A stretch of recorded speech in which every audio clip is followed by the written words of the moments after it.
It's time to talk sports, it's time for the show. When you hear this song on the radio, it's time to tune in, better act fast. Let me get that autograph.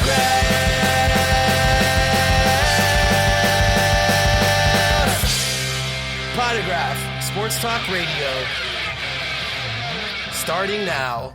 Let's go! What's up, everybody, and welcome to episode 178 of Let Me Get That Potograph. As always, my name is Drew, or the DH, and joining me, my awesome co-host, Mr. Scott Rappaport. What's up, dude? Oh, living the dream, man. How was Collecticon last weekend? It was awesome. Collecticon was great. It was packed to the brim. I will say the show itself was incredible. I did not get a chance to walk the entire floor outside of setup and teardown because we were so busy, but the turnout was probably 2 times what it was last year. It felt like it was incredible. Totally worth going down there for you because you did get a chance to spend some quality time with Chumlee. Yes, from Pawn Stars, which was insane. Okay, this is actually, I'm glad you brought this up because this is a story that's worth telling. What's up, Chumlee? But we're setting up, and I hear someone yell, "Drew!" And then I hear someone say, "DH!" And so then I obviously turn around. It's Chumlee from Pawn Stars. I literally, at that time, my brain is just like, what the hell is going on? So I walk over and obviously I'm like, oh my God, hey, how's it going? And my first question, how do you know who I am? And he goes, dude, let me get that potograph. Let her rip. I've been listening to you for years. So that was pretty crazy. And that was pretty awesome because I figured it might have had something to do with, it's like you and I have both known Steve Grad for a very long time. Yes, and I just go years exactly. back. And he's part of the Pawn Stars cast, being the authenticator and stuff like that. So we figured it might have had something to do with that, but no, this is the first time I'm hearing the story about how he approached you. So that's cool to hear.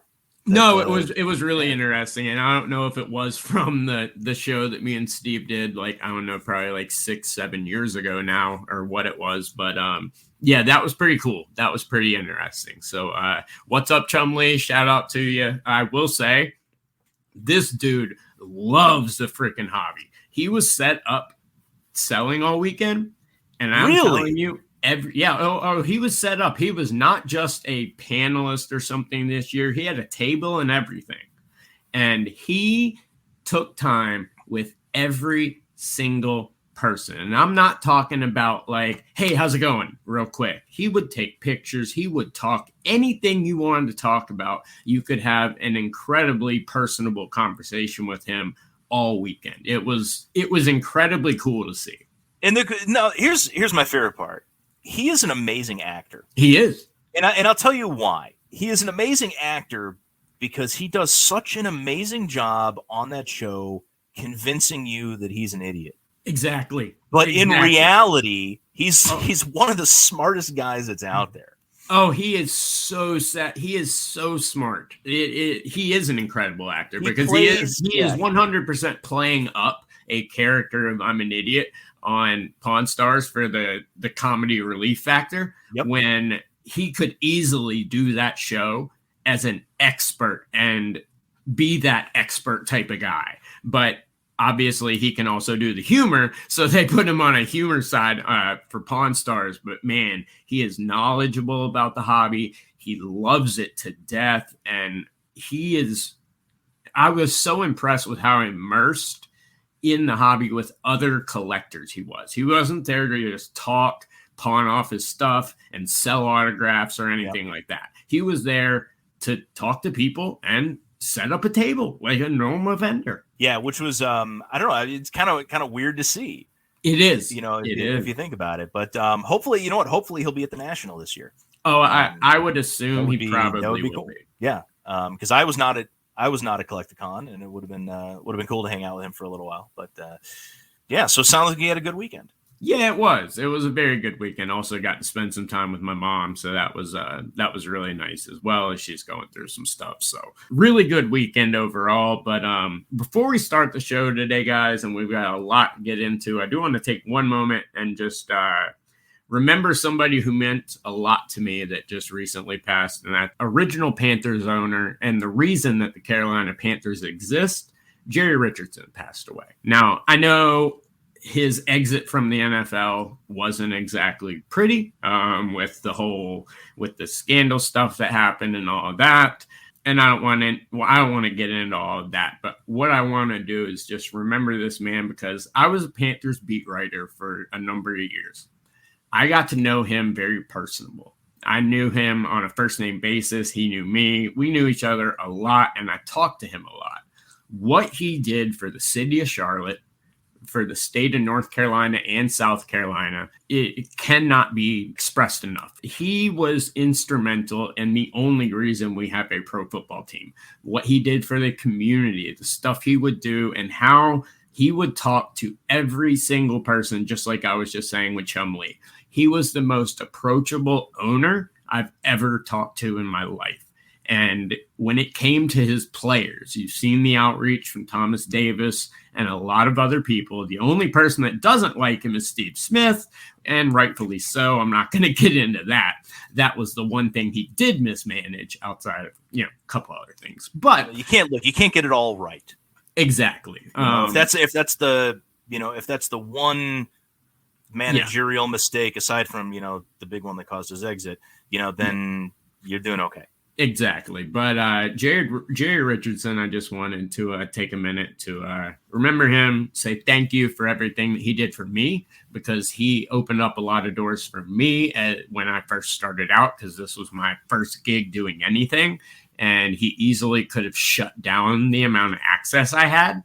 And instead, from the second that I met him, he helped open up a lot of doors for me. And he did not have to do that. And so I knew Jerry on a very personable level. Obviously, we've been PSL owners since day one. Our names are on the outside of the Panthers of the stadium. We've been involved a lot. He was very involved with the PSL owners and everyone else, and all fans that were in this. And so just want to remember a truly great man that did a lot for not only the state of North Carolina and South Carolina, but for football and a lot of people in general. Very charitable person and a wonderful man. So I'll miss you. And I do want to say one more time, thank you, because honestly, without him, I probably wouldn't have made it to year 2 of being a beat reporter for the Panthers earlier in my life. So thank you so much, Gary. And for those of you that don't know, PSL is personal seat licenses. Yes. Yes. Season I don't want to get into the details. Yeah, well, it's season tickets to kind of like the next level. But I don't want to get into the details because every team does a little bit differently. But go look it up. That's what it stands for, is personal seat license. I would have popped in, but I didn't want to ruin your flow with that one there. So, yeah, sad day for the Panthers fans. I know a lot of people in the community are going to miss, the work that he did. And hopefully his family members, continue on with all the stuff that that he was doing behind the scenes for the community as well. Yeah, and any Panther people, if you are listening, since I still talk to a lot of you, please get that statue back up. We need that statue up. You took it down for no reason. Get that statue back up. That man deserves to be honored. But anyway, like I said, just wanted to take a moment to talk about someone that really influenced my career, that led me here to do this show. So thank you. Thank you, Mr. Richardson. All right. Now, speaking of doing the show, we have a great show coming up. So this week was the Topps Industry Convention. Yes. And we had a correspondent on the ground at the convention. Our good buddy Kyle Stalsberg from Badger Breaks is going to be coming up a little bit later in the show to talk about what he, heard and saw behind the scenes. He's also going to touch on the Bowman Transcendent Party, which he went to, which is kind of cool. And then we're going to get an update as to what's going on with Badger Breaks. But before we get to that, something confusing has happened within Topps Series 1, and we wanted to give an update because we talked about the product on the last show. Want to talk about it a little bit more because this is just weird and nobody knows what the hell's going on, and that is the hidden gems. Yes, Topps at the conference actually confirmed it, but it was very vague with their answer. Their reply was you just can't see them. They're there, but you just can't see them, is the quote. And so I posted on my personal social media page, and obviously I talked to Ryan and them over at Real Breaks and the Uncommon app, who've ripped over 300 cases alone. Stephen Michael with Filth Bomb, who've done like 200. I think we had like 1,300 cases confirmed in this little group feed, and no one had seen any of them. And so now everyone's trying to figure out where they are. Now, it's an interesting comment. They're there, but you just can't see them. And it immediately makes me think that it's like a John Cena card. Well, right. Yes, exactly. It's John Cena in Series 1. Yeah. I don't know. And now, what it made me think of was old school Allen and Ginter when they did the hidden cards inside the box. I haven't opened any hobby yet. I do have some coming, but I wonder if there's a way that they're putting a extra flap or something on a box that has the hidden gems in them, and they're in the actual box. Or that would be something that would be noticeable. When they did it with Allen and Ginter, it was the glossy one of ones. Right. They embedded it into the lid of the box. Yes. And you had to like rip open the top of the box very carefully to see if you had one in there. Now, you would think with and that would be something that would be noticeably thicker on the lid of the box. And you would think with all of the people that commented on the post that you put up there that represented like 300 plus cases of this product being open, that one would have shown up. No, you would think so. And that's what blows my mind. And that's why the other thing that I think it could be was, did they take a page out of the Pokemon book with the Ditto card where they peel?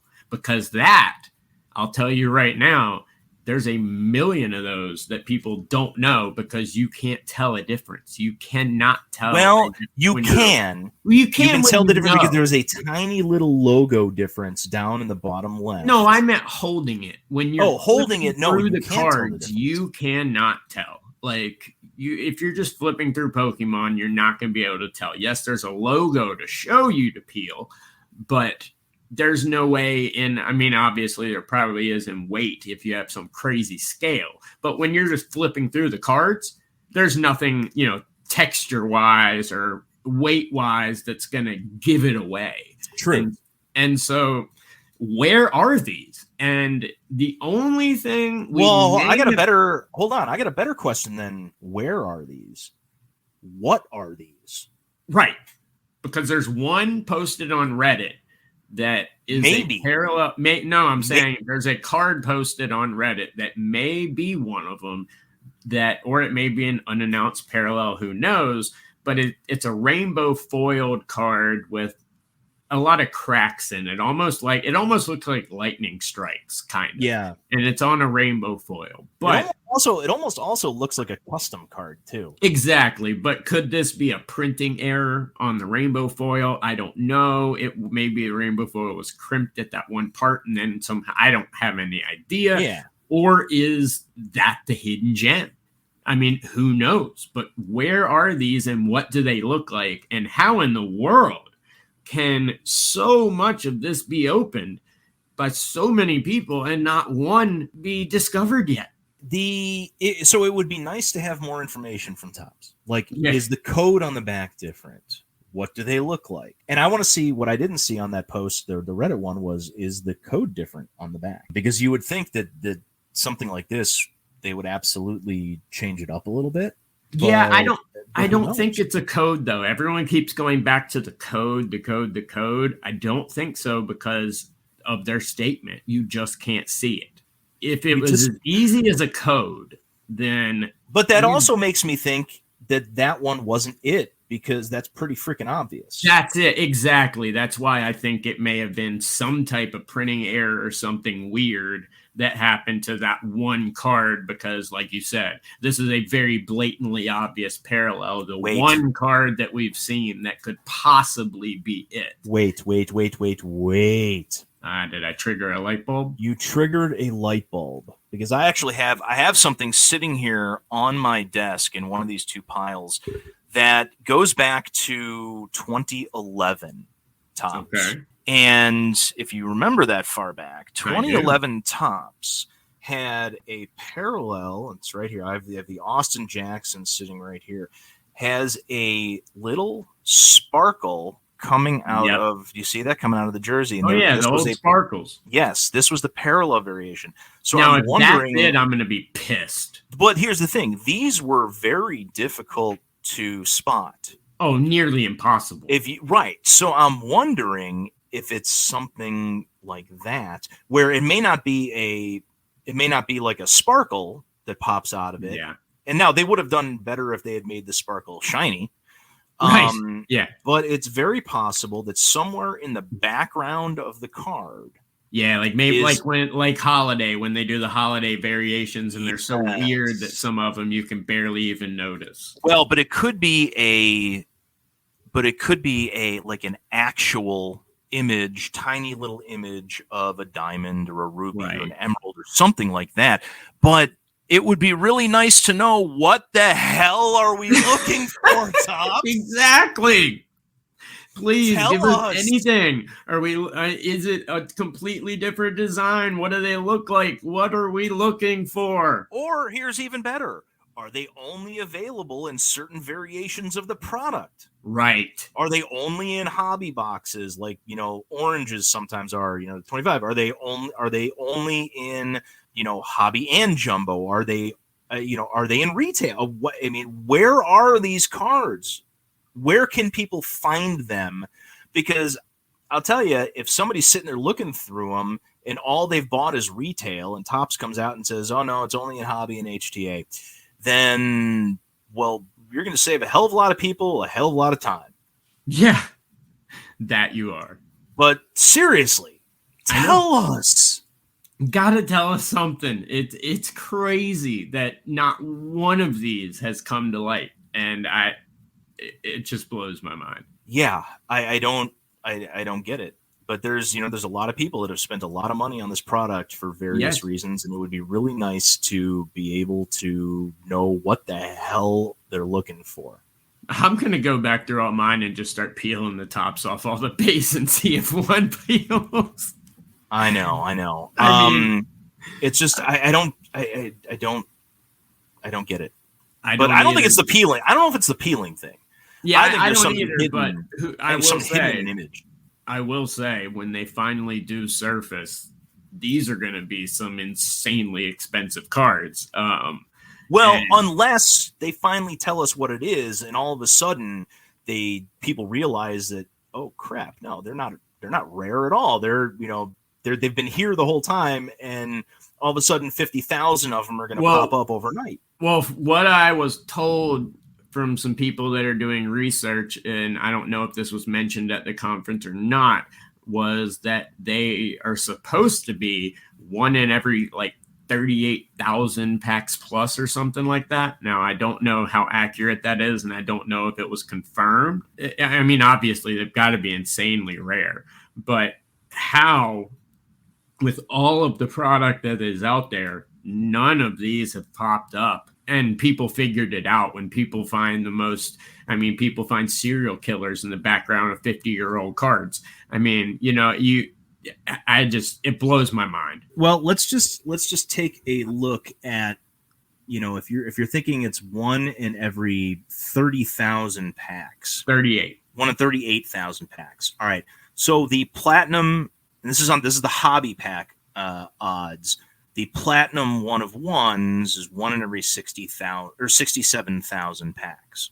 Yep. So if it's on every 38,000, they're slightly more available than the one of one base. Yeah. So if that's the case, we've seen plenty of one of one bases that have popped up. Exactly. Let's see where. I mean, there should have been at least several that have hit the market. That's my point. And hopefully we can figure this out and give you guys an update next week on what they look like. Anything. I've messaged the people I know at Topps with the image of the card that possibly is what the hidden gem is. If so, it would be disappointing and doesn't line up with you just can't see it, as you can blatantly see this. So I'm expecting them to say no on that. But it would be nice if we had any idea what we were looking for. But it is definitely, I've never seen so much craziness over Series 1. Topps did a phenomenal job with this product, because now here we are a week later after we spent a long time talking about all the great things they did going forward. Yeah. Now we've got something else driving this product wild. It's incredible. The amount of people, or the amount of time that people are going to put into trying to figure out what this is, if they keep releasing this cryptic crap like this is going to be the flagship version of the Ginter code, right? I just don't know, but without the prize. Yeah, without the prize at the end. Unless like there are only 5 total of like 5 players and 5 hidden gems, because that 38,000 could be not true. Like I said, this is just from someone that I trust that is digging deep into this, and that's a number that they had come up with and that they had been told from some people who were at the conference and all that stuff. So we'll see. But obviously, I mean, you would think the uncommon guys who were, going through so much and all this stuff would have hit multiple. And I'm sure they probably got people right now going through all those trying to figure out if it is something like the Sparkle, because that's something that I thought of. Maybe it is bringing the Sparkle back as a tribute. Who knows? It's very interesting to me. And I'm excited to see what they are, but I love stuff like this. And, hey, I've never seen so much talk. I've never seen so much hype. I've never seen so much excitement over Series 1 in my life that didn't revolve around, let me get the best rookie. Like, there's so much other stuff that's making this product cool and making this product fun to collect. It's brilliant. Yeah, no, I would agree. Now I'm curious with not knowing what this hidden gems stuff looks like, especially with that cryptic comment, there's people that bulk sell all their base cards. Yes. And I'm curious if people are not going to be doing that until they announce what this is, or if people are just, or if the other hand is that you're going to see massive amounts of people buying bulk base and stocking it away on the off chance that, like, hey, they're going to share what it is 6 months from now, and all of a sudden I got 20 cases worth of base cards to sit there and look through. But either way, people are going to be wasting a hell of a lot of time on this. Oh, absolutely. And I do think you're going to see a lot. At this point, you have to stash your base. At this point, you have to stash every single card you have. For all we know, it could be an insert that then has a peel. Maybe it is a peel off that has nothing to do with the base. Maybe it has something to do with an insert. Who knows? We have no idea outside of a cryptic little comment of they're there, you just can't see it. I don't know. Maybe it's something where, like, one of the relic cards that are thicker has an actual diamond embedded in the card somewhere, and you have to peel apart the card to get to the diamond. A truly hidden gem. Something like that. You couldn't do that with a base card because it's too thin. But the commemorative relics and things like that, absolutely. Yeah. I just don't. I don't know. Yeah, and the possibilities are endless. But please, guys, if you're out there, if you find out what it is, please share it with us. Let us know, because I mean, this is something I'm very interested in. I always love these chases, these unknowns and things like that. And it brings a level of excitement to a product beyond just opening the packs and the excitement over the hits. Well, some see excitement, some see madness. You could call it both. Yeah, you can. It depends on how you look at it. If I had 25 5,000 count boxes of base cards to go through, if it's something where it is like a sparkle or hidden in the background or something like that, then that's what it is. So, but on that note, we're going to be coming back with our guest Kyle Stalsberg from Badger Breaks, talk about the industry conference. But we got to pay some bills before we do that. So we will be back right after this break.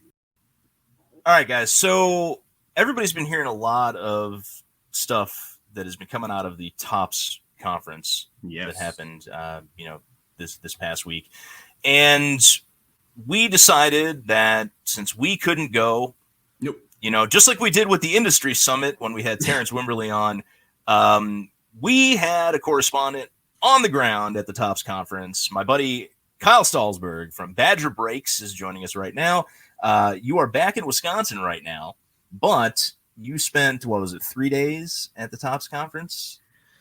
So Sunday, Monday, Tuesday was the conference. We went a little early, caught some spring training. And I actually attended the Bowman Transcendent party after the conference as well. So we're there for quite a bit. It was really cold there. It was like 50 degrees, 40 degrees at night. Cold because we're I'm sitting here in Chicago, you're back home in Wisconsin. It's 70 in North Carolina. That's exactly. And like they don't know cold. No, in the Phoenix area, they don't know cold. Once it get down to like 35, maybe the coldest in the winter. I did see some locals like bundled up in like snowsuits, like shivering, and I'm like, I'm sorry, I'm so sorry. We brought this weather to you guys. And meanwhile, it's like it could be like 10 degrees and snowing outside, and I'm walking my dog in shorts. Yeah. Welcome. Not me, but welcome to the Midwest, people. All right, so there was a lot of exciting news that popped off. Let's just start off. What were the things, the announcements, and the things that you learned that you were actually the most excited about? Because you have a different perspective than Drew and I do. You own a shop. Yep. You're one of the largest breakers. Yes. In the country. And you're obviously in the hobby just like everybody else. Yeah. So what was it that you were most excited about hearing?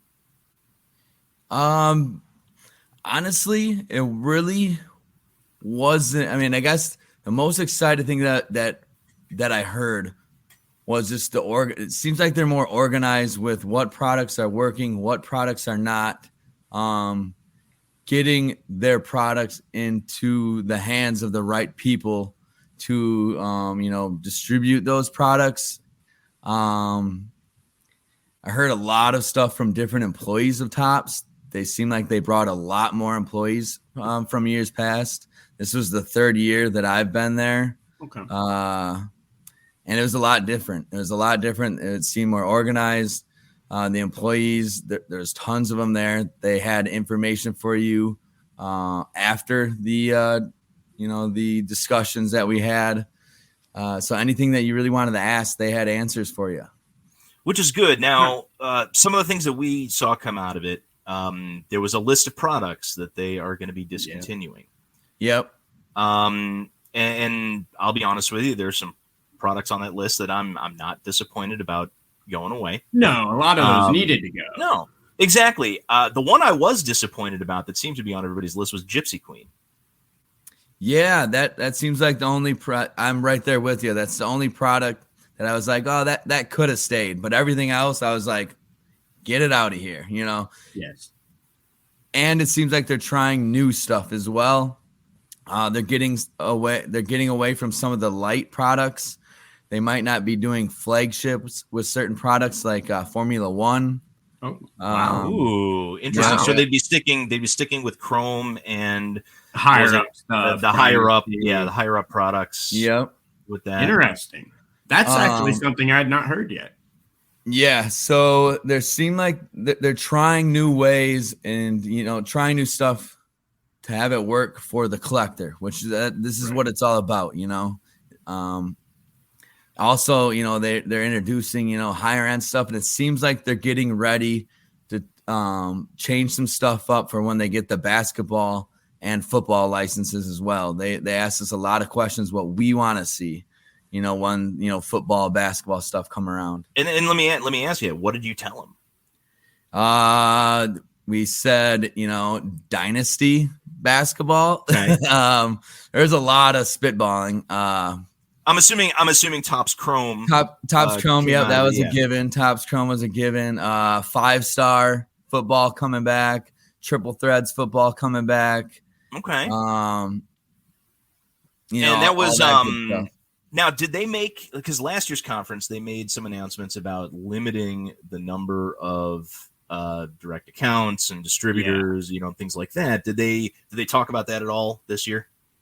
They didn't really touch on that too much. They did say, hey, come up to us during the intermissions, talk to us about your accounts, your store. They definitely want a lot of information from you. They want to know how much you're selling, what you're selling, which is good. They're doing their research. They're not just going to give, some random guy, accounts, I guess that really isn't into it. That doesn't have, doesn't have a store or is a breaker. Doesn't have skin in the game. They want people that have skin in the game, that have stores. They're really big on social media right now, content creating. They had a whole, hour and a half presentation about how to connect with your customers the right way. And then they took feedback from us on how we want them to help us connect with our customers and their customers. And literally they said, like a lot of people said, like, hey, just reposting stuff that we post, because they really never done that. Topps reposting stuff. Yeah. And then literally the next day they had like 10 things reposted from different hobby shops across the United States.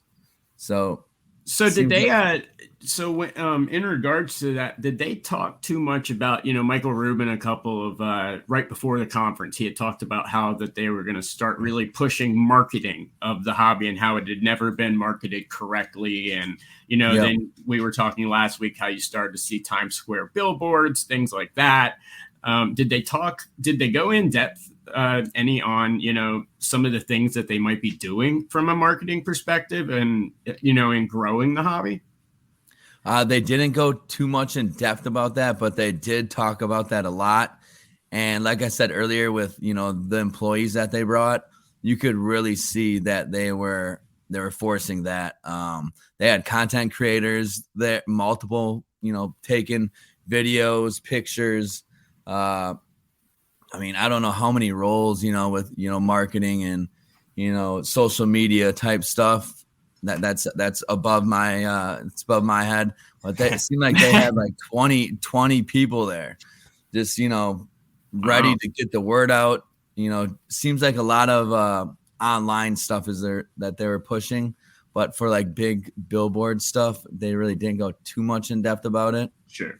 I also did see that they were talking about some new ways to connect with the actual customer, that they were going to be in it. Like, I guess to put it, that instead of redemptions, having extra experiences and things like that coming to products.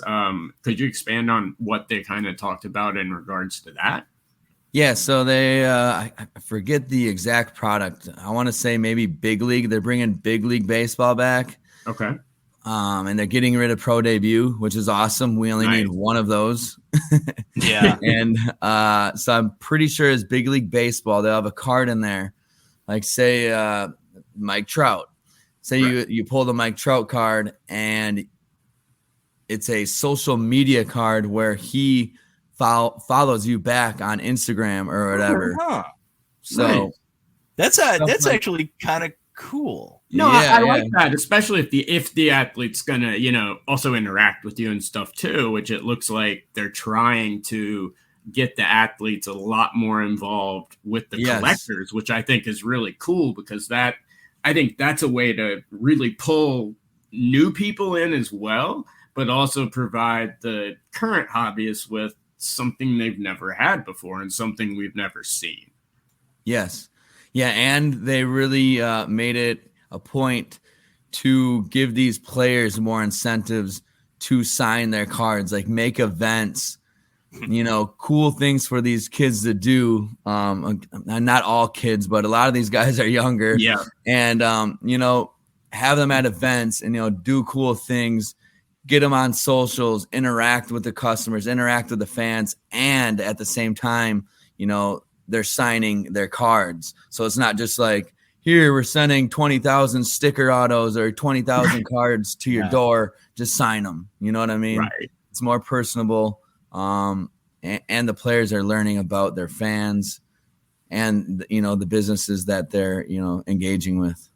And that's actually nice because I've seen a lot of the up and coming baseball prospects really, kind of run with the whole, let's get the fans and, involved, guys that, are putting, inscriptions on the cards, guys that are interacting in social media. Our guy, Benny Montgomery, shout out to the man. Benny Montgomery, Jordan Lawler has been, all over that as well. There's that new guy, was it Jed something? Yes. Fabian. There's an ESPN article out on it where he wrote "Hi, Dad" as an inscription, and his dad's looking for the card. Exactly. And there's a lot of and you could tell these are guys that they grew up, either in or dabbling in the hobby. Well, look at Blaze Jordan. I mean, he's doing both. Exactly. And actually, even Mike Trout has gotten into collecting. Yeah, Mike Trout's definitely into collecting, no doubt about that. He bought I won't go into details about it, but he bought a Bowman draft case from a friend of mine before the event. And I guess he dropped it off or something. I don't know exactly, but he bought a Bowman draft case. So, he's collecting. He's opening cards himself with his kids, I'm assuming. Yeah. Well, I do know when he first started, there's a really funny story that's been told and confirmed, but when he did first start collecting, he was buying on eBay under his real name. And actually, and his agent had to advise him, hey, bud, you might not want to do that. That's funny. Well, there's guys that have been players that, have been involved. Obviously, Phil Hughes is is kind of a big one. But there's been a couple that, that I've sold to and have bought from and stuff like that in the past. And it's it's fun for them to kind of get in, to doing that kind of stuff. There's the guy, the football player that just retired to go sell Pokemon cards. Yeah. Blake Martinez. Full time. Yeah, there you go. Yeah. And it's, a lot. So a lot of these guys are getting in earlier and it's good to see. But speaking of early, we also heard that there was some announcements in regards to NIL products that popped off at the conference this week. Yep. Can you add anything you can expand on what they told you aside from they're going to be releasing more? Yeah, they're going to be releasing more. They're going to be releasing more. I can't touch too much on it about what products and when they're releasing. Right. But they did say, they did talk a lot about shops like getting athletes in there and how to conduct that, whether to work with agents and not to work with agents, certain price points, what to do, what not to do. So that was very helpful. Okay, because Drew and I over the last year have talked a lot about the Bowman University product. Yes, and both of us happen to love that product. We think it's a great. This year, football just came out, and a lot of them have the team licenses, the NCAA licenses card, as opposed to last year's, which did not. So I'm hoping that Topps is going to continue with that and kind of roll with it, because that is going to be, obviously there's no prospecting in football. No, not same thing really with basketball too, because there's no minor leagues, for that. So this is kind of I'm really hoping that the industry and the hobby really, jumps on this and, looks at the first Bowman cards out of the Bowman University products at, the same way that they look at the first Bowman cards for baseball. Well, that's actually kind of something that I wanted to ask you about coming from the conference. I've seen, a ton of people's posts where they'll give you bullet points of what they heard and everything. But one thing that I was really curious about, and you mentioned that they said that they were bringing back, 5-star football, things like that. With the licenses about to transfer here in a couple of years. I mean, it sounds far away a couple of years, but I mean, it's going to go by in an instant. And they're going to have these licenses. Did they really talk any about the transition, how they plan on pushing into that. Are they going to start putting out, more of those products, any unlicensed, possibly before licensed? Did they mention any of that at all in regards to how they're going to kind of segue into these new avenues? Not really. We had a product breakout session, at least during my session that I was in. They had like 2 or 3 different sessions. The session that I was in is pretty much just spitballing ideas for what they can do when that time comes. Right. We're seeing, like, giving them ideas for different products, for them to come out with, ideas like on Bowman U, certain things to do to make it better, which this year's product was great. I like it. A lot of people like it. It's selling in the shop, it's selling online. But they just, they always want to make things better. They had a panel of like I said, 8 different guys in there. That's a lot of people, on their end listening to us, and they're all taking notes. So they are really listening, and that's a good thing. So yeah, no, it absolutely is. And so, as we mentioned, I want to touch on this after we talk about the conference. You own a shop, and also, as we said, you've been breaking forever, and one of the bigger breakers. I know a lot was talked about their upcoming platform that they're going to have for breaking, and I know a lot of people were saying, oh, it's going to be tops only, they're going to do all this. There were all these doomsday scenarios of how Fanatics and Tops were going to handle having their own, breaking platform or whatever it is, and all of this similar to a Whatnot or a Loop type of deal. Yeah.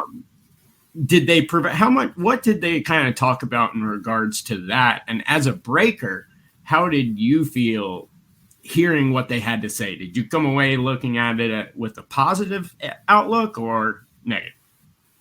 Honestly, the whole conference in a whole, I looked at it as a positive. Everything that they're doing to make the industry better for the collector, for the hobby shop owners and the breakers. But they really didn't get too much into the Fanatics Live, like who's going to be on there, how's it's going to work and all that. But I do kind of think that it's going to be exclusive, exclusive, I guess, deals with certain breakers that are going to be on there. They're just not going to allow, everybody on there, like, Whatnot. I'm in my guy basement. that goes and clears out Walmart's not going to be on there. Yes, correct. Yeah. I don't think there'll be, blaster box breaks and, which I think is great. I did think it was interesting to hear that and I was hoping that this was going to happen, that Panini products will be allowed to be sold on the platform, and I think they're doing that because it's being branded as Fanatics, not being branded as Tops. Yes. Yep. And you can go to Fanatics' website and buy Panini products. Yep. Currently. So I don't see why they wouldn't be able to do that. But it was always my impression that it was going to be in-house people at Fanatics that were going to be doing all the breaking. I didn't realize it was going to be a platform that, certain people like Badger might be able to, to pop on and break on there as well. I was not aware of that. Yeah, that's from what they're saying, that's what I think they're going to do. I mean, we're a little bit, we're a little bit out from, it being live and everything happening. It seemed like they really wanted a lot of ideas, and they wanted to hear what we had to say too.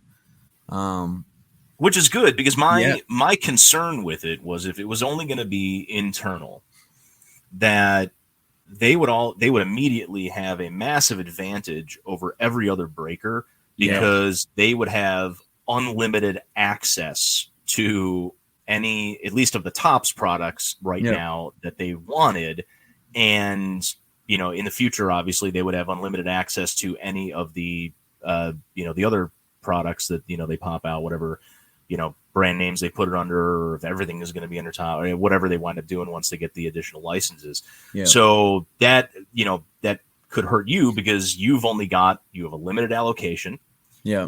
Then you have to rebuy on the secondary market where the prices go up, and, or sometimes occasionally they go down. Depends on how good the product's selling. Yeah. But that affects your margins, your pricing, and my big fear is that they were doing this and everything was going to be internal, and because of their access and their pricing and things like that, their goal was to put all the other breakers out of business. Yeah, unless they flip the script on us, it seems like they really want to work with the well-established, well-known, reputable breakers and hobby shops throughout the whole process. That seems like it is what they're doing, and it seems like they're going to keep doing that. Now, one thing I heard, and this directly will affect you significantly, being a breaker and owning a store. Did I hear this correctly, that they're going to be kind of changing up the allocation system to where there's out for people that like yourself that own both, that are able to get allocation for breaking and for the store?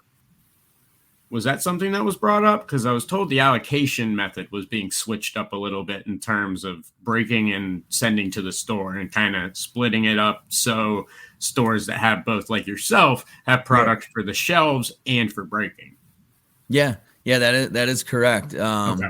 So I think like the store, the store format, I guess, is kind of like, it's almost like dealing with a distributor. You kind of get what you can move or what you put in for. And it seems like the breaking program is, if you can move, say, 40 cases of Bowman Draft, well,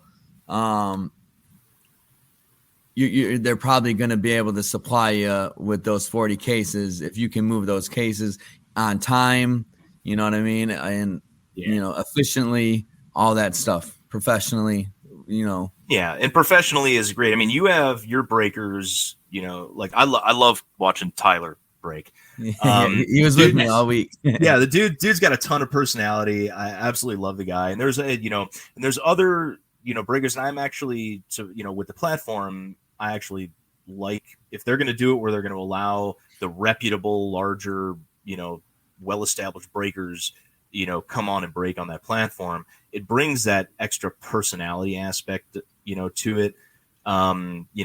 Your guys are great. Then you got, guys from like Platinum and Leighton, and things like that. Well, sorry, not Platinum. I messed up. Don't bring those guys. Yeah, no, I didn't mean to give my state a bad name, man. They 30 minutes. But you guys and Monster and Leighton and the guy, like, you guys have a team of people that everybody's got a unique personality, that they bring when they're doing breaks. And I love seeing the variety of different people that are popping over on, and doing that kind of stuff.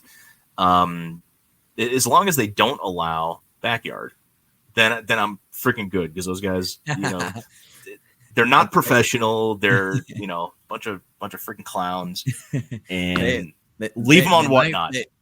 Backyard might be one of the bigger guys on there. Let's just say that.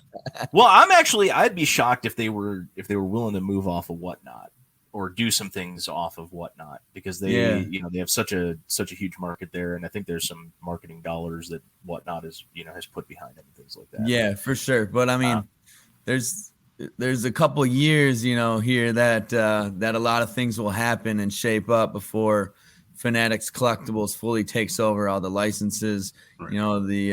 I think they get the MLB Players Association this coming year, so I don't think there'll be any more Panini baseball products. I don't know what they'll do. So, which I'm not too sad about it, with the exception of National Treasures and Flawless. I was about to say those were so great with their use of the old school and the historical stuff. That's what I'm gonna miss. And I'm really hoping that at some point Fanatics will be able to get the intellectual property from Panini, or at least some of it, because I would love to see a fully licensed version of NT and Flawless. I think that would be an absolutely killer product. Yep. You know, and they would add into, you know, the lineup that, you know, would be put out under the, you know, I don't know if they change the branding to it or, you know, leave it as a Tops thing or something like that. But they, you know, I think they would be well served to spend the money if it becomes available. Yep.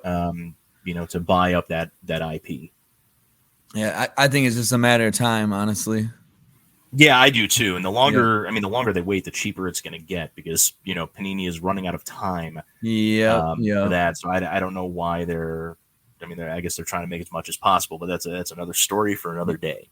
Yeah, so from what I heard too, a couple deals have fell through. So, I mean, who knows? They could be in the talks right now again. I mean, right.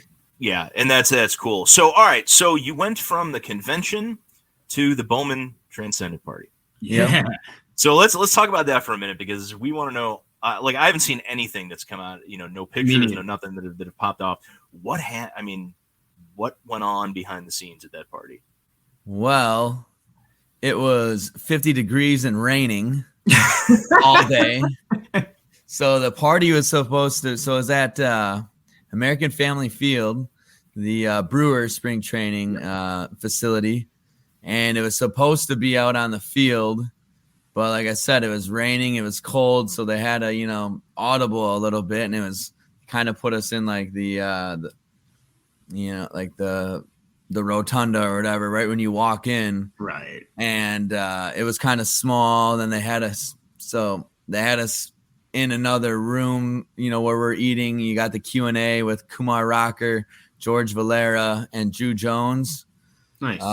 It was pretty personable, though. You know, we're all close, you know, in the smaller room. And it was good. I guess it was good as a Brewers fan. It is good for you.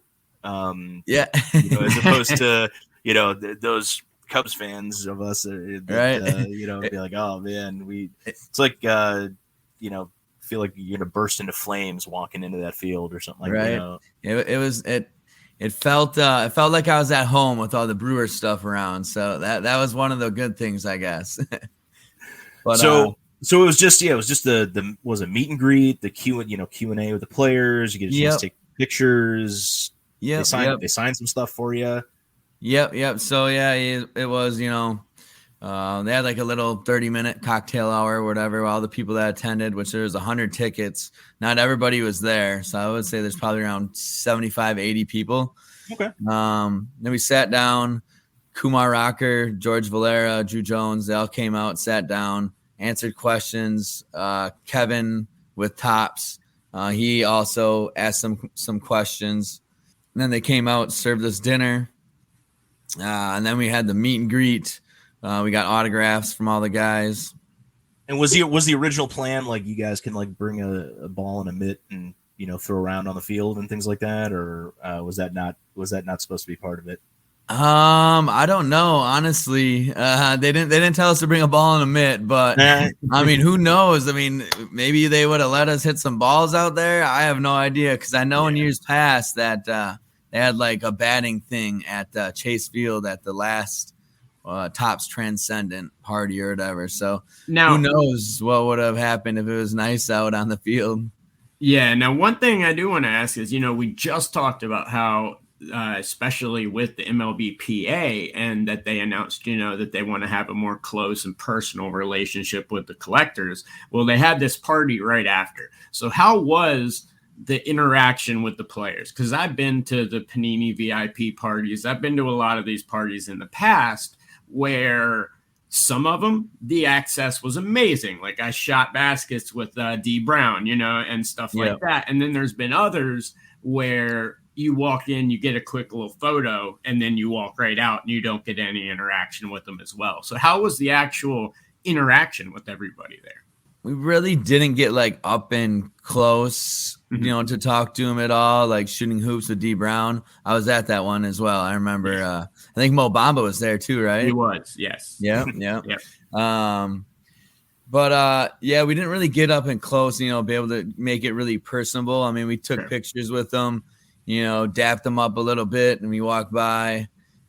But the Q&A, I mean, took about an hour, so that was, you know, personable. We're all in the same room as a smaller room because they didn't plan for it to be in that room. They planned for it to be out on the field.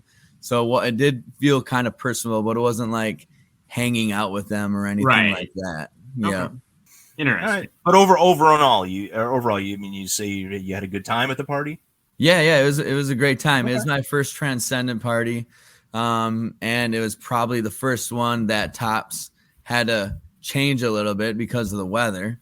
So I mean, overall, I mean, it was a good party. I mean, and also Bowman Transcendent is probably their second best Transcendent brand behind Tops.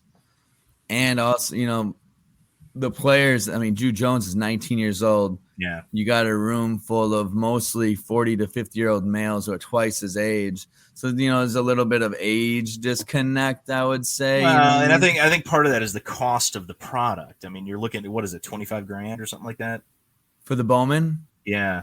Bowman, I think, was like 17 to 20, somewhere around there. So a little bit less than the Tops. Yeah, a little bit less than the Tops, yep.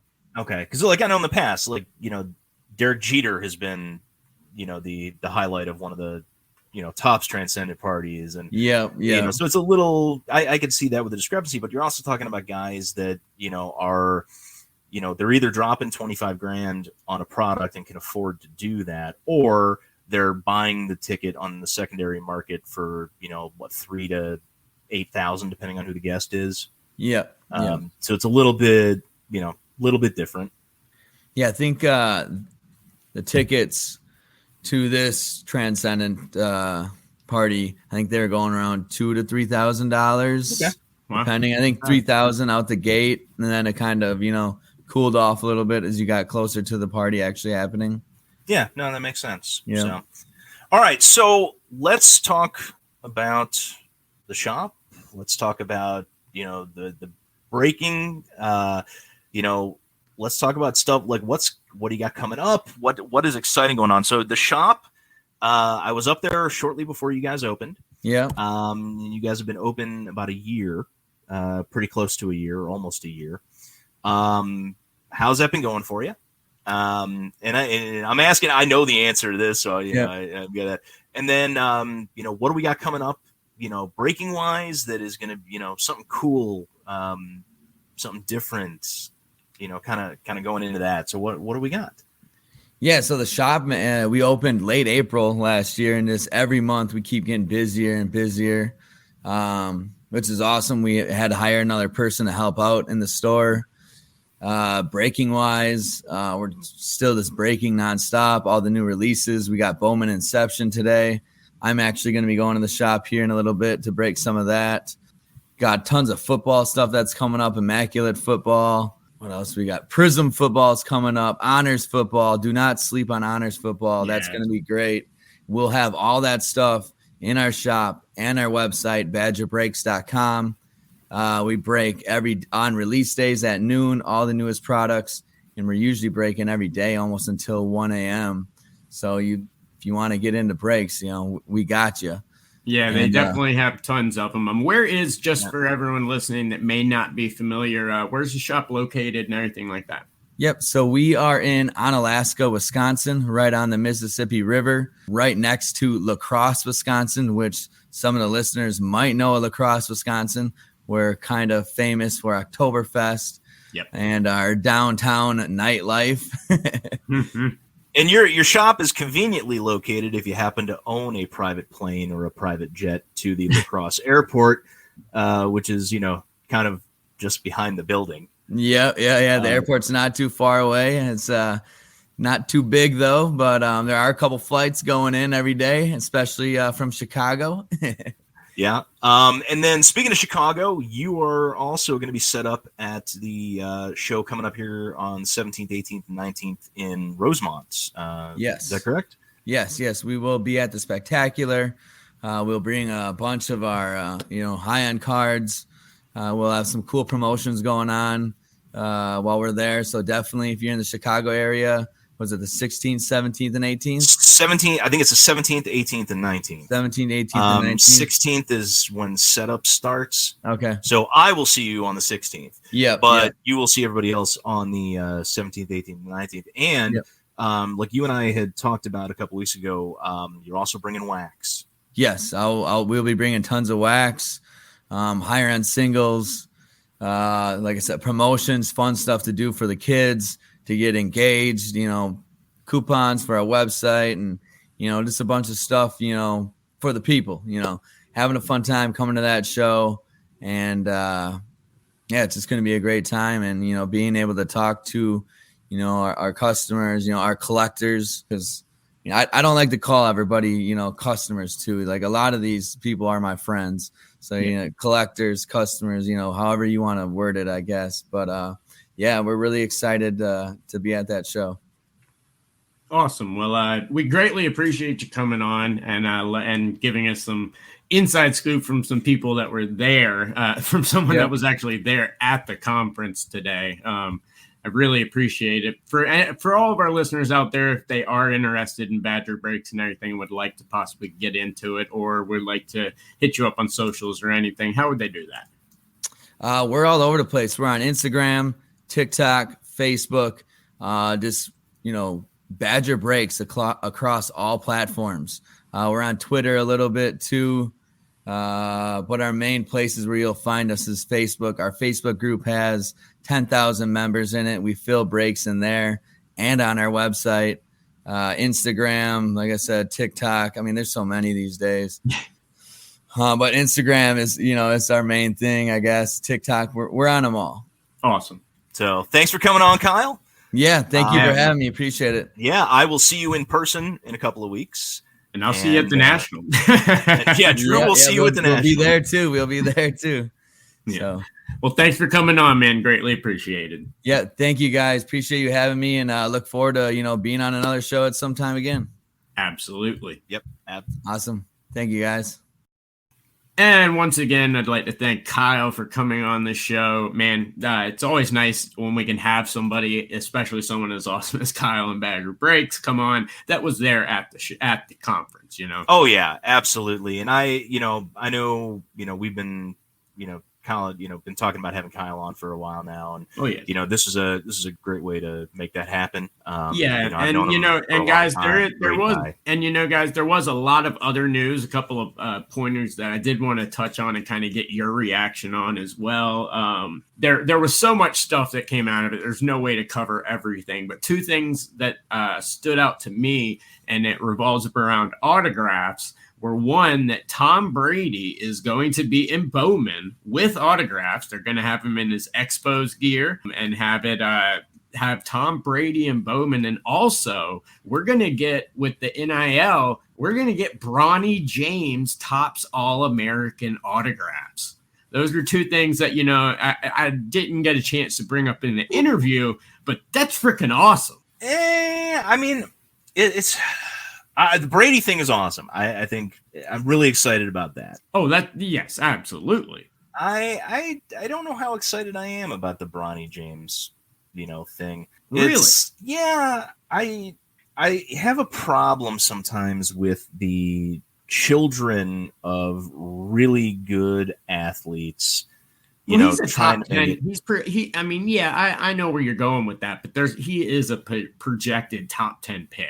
He's a projected top 10 pick, but how many projected top 10 picks just haven't panned out in the league? So, I agree. Regardless of that, but I'm looking at, Michael and Jeffrey Jordan, right? Who, turned out to be nothing from bad. They're great guys. Look, I've known those two since they were little kids. Yeah.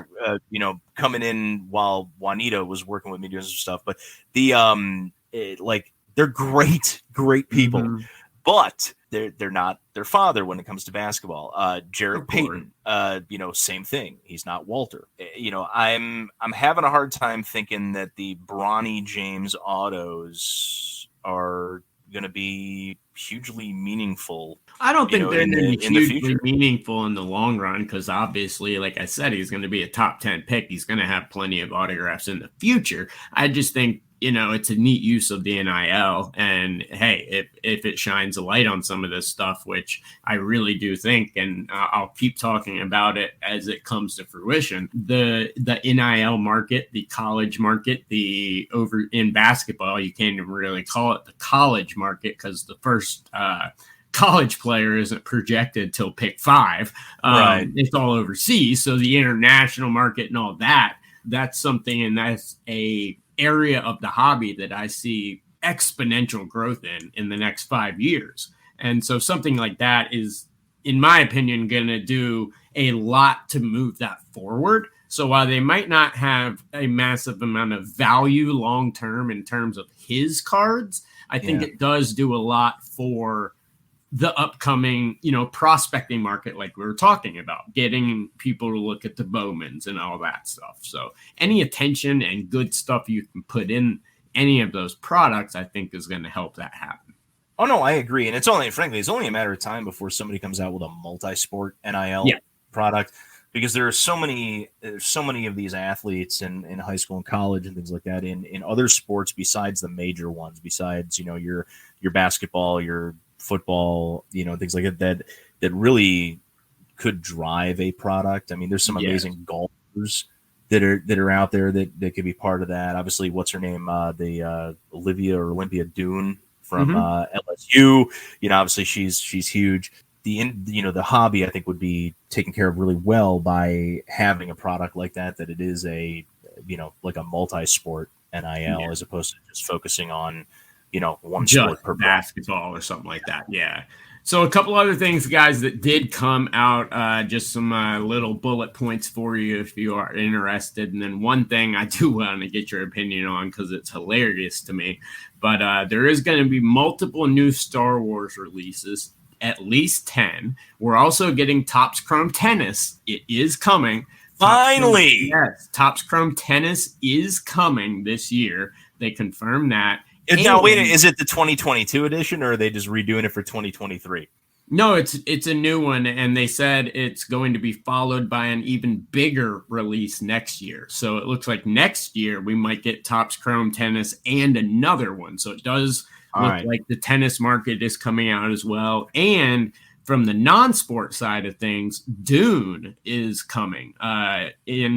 When the Dune movie comes out, there will actually be Dune cards. Naruto Chrome is coming in October. And then on the sports card aspect, a couple of things from there, something I think is really cool. It will debut an update this year, but it's called First Stitch. It's patch cards of the very first jersey Fanatics creates for a new player.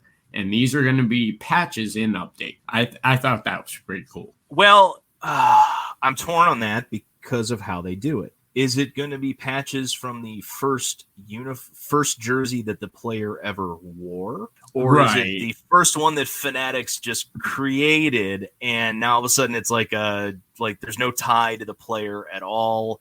It's not even like event one. Right. That's what it's going to come down to, is if it's the first one they created that they use, or is it just the first one that they make? So we'll save if that's a good thing or a bad thing for later. But this is one I want to get your opinion on, and we'll wrap up the Topps conference with this. They announced, and this is baffling to me, there are going to be FrozenFractors coming out. Now, you say to yourself, what is this? Well, if serial numbering couldn't get stupid enough, we are now going to have cards numbered out of 0.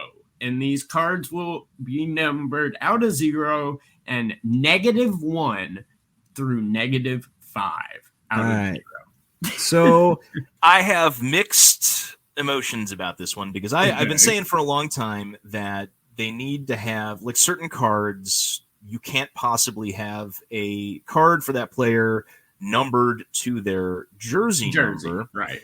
And this is more prevalent in basketball, but there is one player in baseball. It's Marcus Stroman, who wears the number 0. Right.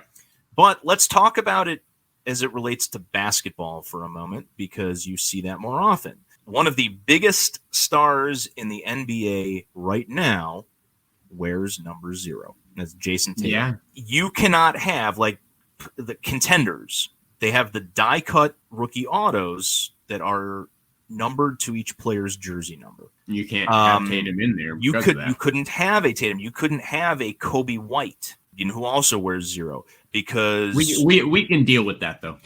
Yeah. Well, no. But okay, I understand having Kobe White, but let's use Tatum. So if he was a rookie this year, how would you handle that? Right. Right. number it. You have just one of them, but you number it 0 of 0. Yeah. No, I understand. It's just I thought it was funny. I thought it was interesting. I mean, maybe this is just a prank. Maybe this is just maybe I was thinking to make them making fun of some of the numbering errors that they've had over the last the card. They've had plenty of those, but no, it's very real because they announced it that they're also doing FrozenFractors, and these are going to be first Bowman cards for historical players who never had one, like Babe Ruth. So that's cool. I love that. That's a great idea. Yes, that is going to be coming out. So we'll have a Babe Ruth first Bowman and things like that. Jackie Robinson, I'm sure, and Ricky Henderson, people like that didn't get a first. FrozenFractors will be coming, but FrozenFractors, I don't know. It seems a little gimmicky to me. Obviously, I think in the long run, it's just going to be looked at as a card out of 5 because they said it was going to be -1 to -5. So it's really not that big of a deal, but I just find it funny. And I thought that was the funniest thing I saw come out of this conference. All right. So I give them points for creativity. Yes. And, absolutely. Whoever thought this up definitely had their thinking cap on and is getting points for creativity. But the practicality of it is something that I don't know. I completely agree. I only have one question, and that's how many pounds of weed did it take to come up with that idea? I know. Yeah. Because you know the answer. Well, maybe when it got cold in Texas, and everyone in Texas was having that big cold front, someone just had an idea and was like, "Wait a minute, I'm freezing! FrozenFractor, here we go." and that could be it. But drugs were definitely involved. I think we get that into this episode. I think people were maybe they were dropping acid. I don't know. That sounds like something that would that's right along the lines of Doc Ellis's no-hitter and the story behind that. Yeah. But I think there was some narcotic that was involved. Maybe it tops the ayahuasca session. Who knows? Well, I mean, they are getting back into football. Maybe they had Aaron Rodgers in, and in that case, that's exactly where this is what came out of it. Yeah. I don't know. We'll see how it plays out. When they actually get released, the historical Bowman first, absolutely killer idea, great, knock it out of the park with that one. Yeah. But actually, CV, I mean, some of the guys that are still alive, you can get like Barry Bonds, never had a first Bowman. You can get on card autos, right, of a first Bowman for. No, Barry I think Bonds. these are exciting. I thought that was one of the coolest things I heard from the conference in terms of stuff that's going to be on cards. Yeah, you know what I mean? Like you can get a Nolan Ryan first Bowman on card auto. That would be cool.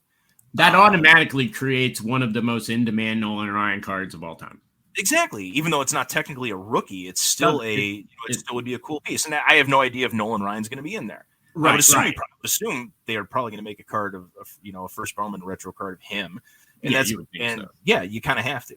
But I'm just thinking back of guys that are, the guys from that era that are still alive that could potentially have an on-card signature. I don't think Derek Jeter had a first Bowman. Nope. And he's a tops athlete, so you'll see a Derek Jeter first Bowman on-card auto potentially. That would be awesome. That would be a massively in-demand card. Yeah. No, so I completely agree. So I personally, after, even though not attending the conference, after hearing everything from Kyle and all the stuff that I've read and the other people I've spoken to, I come away, and I want to know how you feel before we wrap up today's show. I really feel very confident, a lot more confident in Topps and Fanatics than I did a week ago, not just from the conference, but them also bringing in some very new high-profile executives. Someone that was noticeably absent from the conference was Mr. Josh Luber. He had absolutely no presence there as his contract comes up, coincidentally. What's up, Loops? But they're bringing in some high-profile people. outside of the hobby that they're bringing into the hobby to kind of bridge that gap with athletes. Lots of big stuff. And so I have so much more faith in this and have come away from this with so much more positivity than I expected. So I don't have any more faith than I did before that Fanatics was going to be able to, really make this work and improve on, because I had a high level of faith prior to this conference. I did too. The thing that I am excited about is not necessarily the new products, the new ideas, things like that. It's the the fact that they're taking the effort to bridge that gap between the athletes and the collectors. Yes. And that's going to be a huge step. And that right there is probably the biggest piece of news that I have, that I think has come out of this. Yeah, and outside of just the social media stuff, I did see that there were also going to be, in lieu of redemptions, like experiences with athletes where they'll fly you out to do certain things. There's supposed to be a lot of new type of interactions and stuff like that. So I'm right there with you.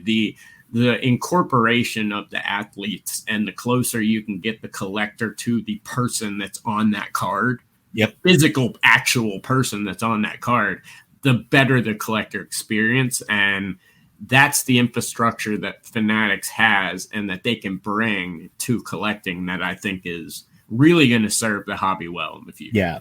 Now here's something that I would have done if I was Fanatics, especially with Bowman. So if you were to take all of the Superfractor autos, the first Bowman Superfractor autos, and instead of putting the cards in there, you put and I know everybody's going to hate the fact that I'm talking about redemptions, but you make all of the Superfractors redemptions, okay?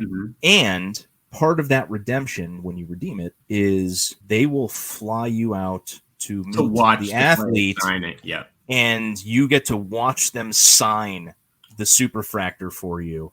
Well, what's really funny? And then hand it to you. You know what's really funny? What's that? What you just said is actually something that they talked about having them doing, the flying out stuff, flying out athletes to have them sign cards and things like that. So that's actually something. Well, have them sign cards, but if you were to do it with every one of the Superfractors, that would be cool. I just don't know if the practicality of that, with a lot of collectors that wouldn't A, want to take the flight, B, couldn't take the flight, things like that, Well, but if Topps is paying for it, that would eliminate the financial aspect of somebody like not being able to afford to take a flight. Well, no, I didn't mean the plane. I mean everything else that goes along with it. No. I get that too. Maybe not do it with all. Maybe do it with like 10. Right. Yes. No, I agree. And but the one good thing is you can tell from everything that Kyle said and everything I've seen online that they are truly listening to everybody. Yes. And there is finally, maybe it will trickle down to the actual card designs, but it seems like there's a lot of innovation going on right now. Yeah, I would agree.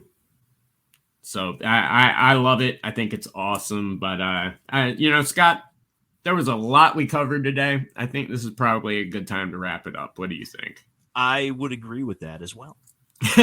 And, guys, I know we didn't touch on everything going on in the hobby. There's no way we could right now. It is just nonstop. But, of course, we'll be back next week with tons and tons more. But before we go, do want to shout out our awesome sponsors, Show Your Slabs, Card Ladder, Slab Strong, Denver Card Shows, Treasure Hunters, and Vanity Slabs. Of course, Let Her Rip, new episode coming out this week. We got a great box to open. I'm really excited about that. Of course, Hobby Hotline every Tuesday and Saturday, Tuesday nights, Saturday mornings, Saturdays on Bench Code Media.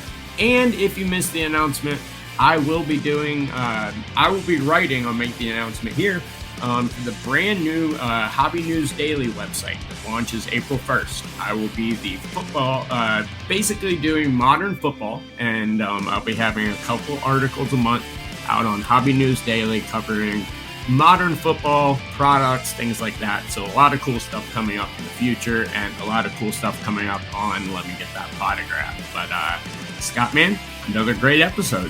Absolutely. Same as always, Drew. Well, you guys know the deal. Keep ripping those packs, pulling those hits. We'll talk to you next week. Peace.